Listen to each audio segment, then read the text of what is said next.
Hello, dear soul, and welcome to the Lightbearer's Library. My name is Kate Harmony. In today's journal entry, I want to talk about disappointment. The disappointment of feeling like the dreams that we had when we were younger just haven't materialized, that we thought we might be more successful or more settled or more happy or have more community or friends or whatever it is that we had envisioned. And even if it wasn't a specific vision when we were young, there was a sense of that life would be happier than it is, maybe, that there's like that grief and that pain of just feeling sad about our lives not being the way that we maybe had envisioned them. And I think it's even harder now as highly sensitive people, as perhaps INFPs or feelers in the personality system of Myers-Briggs. It's like that perhaps there's this sense that the world it is a disappointment. It feels like, with everything that's going on, it feels so broken. Everything feels broken. And it feels the weight of that on top of the weight of maybe our dreams not coming, our lives not being the way we envisioned them. It's just the weight of that and the pain of that and the sorrow. I just feel so much sorrow at the way my life is currently. And I've spent a lot of my life trying to be really positive and really trying to feel like, yeah, it's gonna, like, all's gonna be well and it's gonna be wonderful and, like, just hold on and it's gonna get better. And yes, I still do believe that there are seasons in life, that we go through winter seasons, that we go through down periods, that we go through hard spots in life where we're dealing with different griefs and pain. And so, I do still have hope, and I do still try and, tilt things towards a more positive, trying to look at what I'm grateful for in my life and the joys that I have of having a wonderful husband who loves me and that we understand and love one another as both highly sensitive people. But there's like this deep sense of grief that I feel like if I don't acknowledge it, I feel like I'm doing myself a disservice. And I feel like we do the world a disservice when we try and plaster everything over with like happy paper, like happy wallpaper. And it's like, everything's fine. Everything's fine. And it's like, it's not fine, is it? It's not fine. Like, and there's a sense of anger too at that the world has turned out the way it is, it just, and this, fine. If this feels like a sob story to you, please leave. Like, but if you're feeling this way, I want you to know that you're not alone. It's okay to be disappointed. I felt so much of my life trying to not be disappointed at things, to not feel sad and to not grieve things, but I don't think that that's doing me any favors. And I think in order to move through into the next phase of life for me and feeling a sense of rootedness and groundedness in my life again, that I need to feel these feelings and move through them in some way, because I don't think that I'm going to be able to keep carrying around this grief that lives inside of me. And I think that this I think maybe that's what's happening, is that the world, because of the way it is, it's like maybe there is a finally an opening for us to feel this deep sense of grief within us. Maybe that's it. When it looked like the world, everybody was kind of getting on with it and everything was fine and everything, but our grief doesn't kind of match that. It's like kind of maybe the world matches that grief. I don't know. That's just kind of something that's come to me in this moment. But maybe now's the time to take a look around and to acknowledge, like, everything's not okay. It's not okay. And that feels kind of freeing in one sense, because I don't know about you, but like, I don't have many friends and I don't really talk to my family, but I just know kind of how they are. And it's like, they just get on with life, and it's like, whatever, deal with it. It's like, I know, but aren't you seeing how people are not treating each other nicely, and how we're not being kind, and we're not trying to understand one another? And maybe this is not true where you live, and if that's the case, like, wow, just be grateful.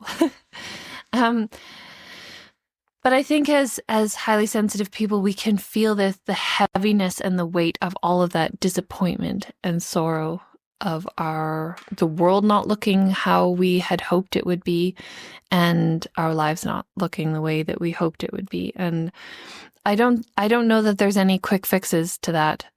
I think just sitting with it is important nowadays, and not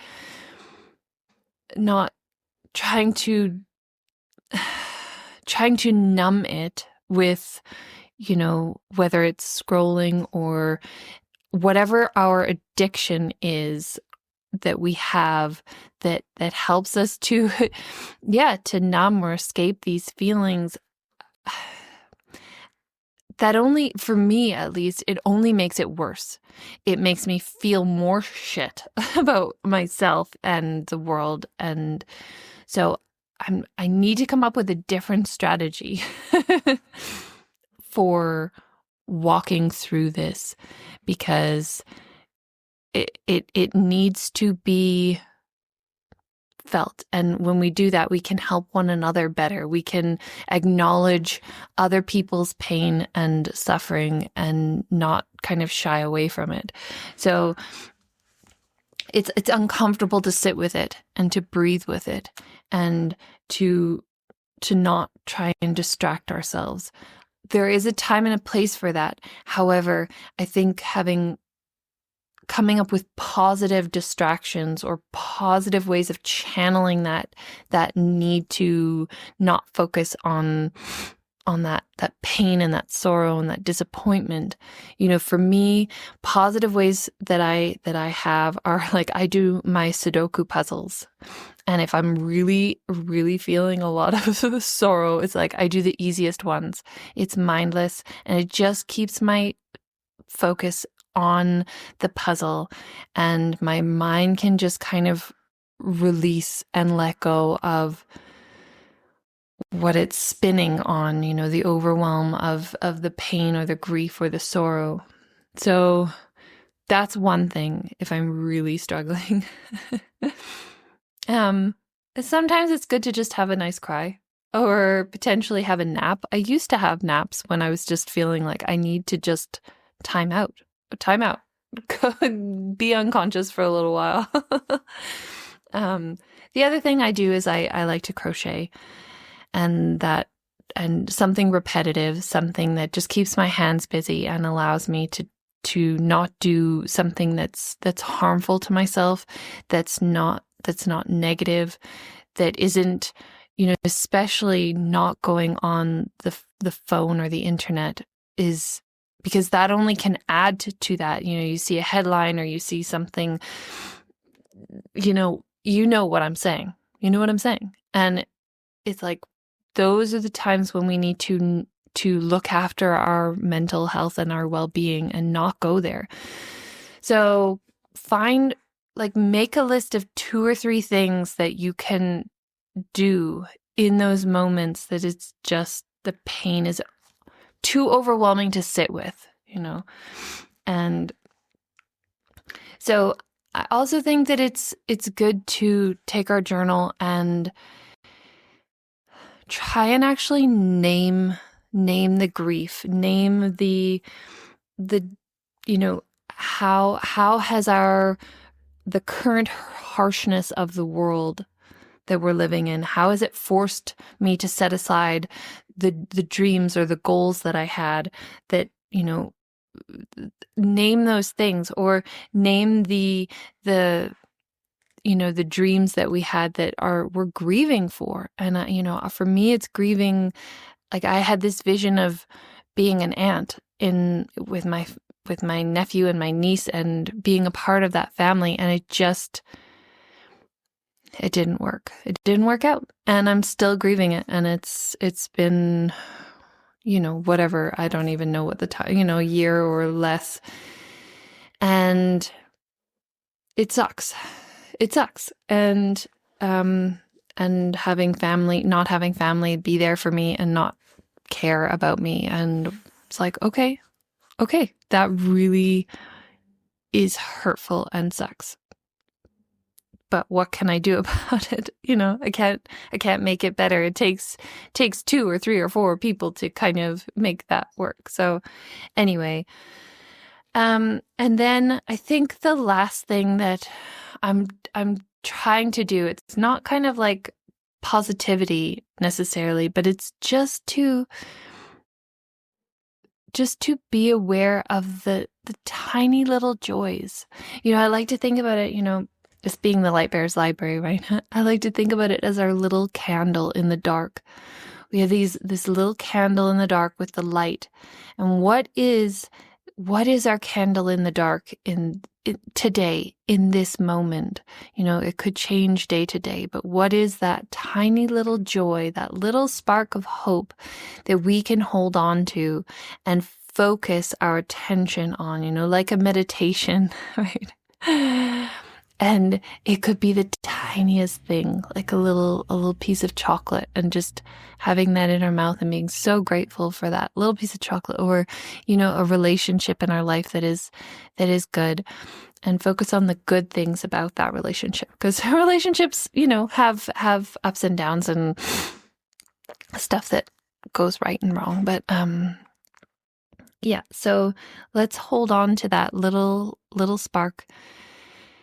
And yeah, so if you're feeling this deep disappointment in whatever it is in your life, like, I feel like it's okay to just grieve and be sad and angry and just whatever it is that you're feeling. Just let yourself feel it, even if there's no one to talk to about it. Sometimes that's the hardest part, is just no one feels the same way. And, I do. So you're not alone. And I know that sometimes doesn't count for much, but I know for me it does. It helps to read your comments about how what you're dealing with. And it's I appreciate that. So please do share with me down below if you're just feeling this too, just even I feel you in the comments. Just helps us all to know that we're not alone. So if this was helpful, I don't know, please do give me a thumbs up and subscribe to the Lightbearer's Library. I would love to have you here. Well, I'm wishing you so many blessings. Signing off for today. XOXO, Kate.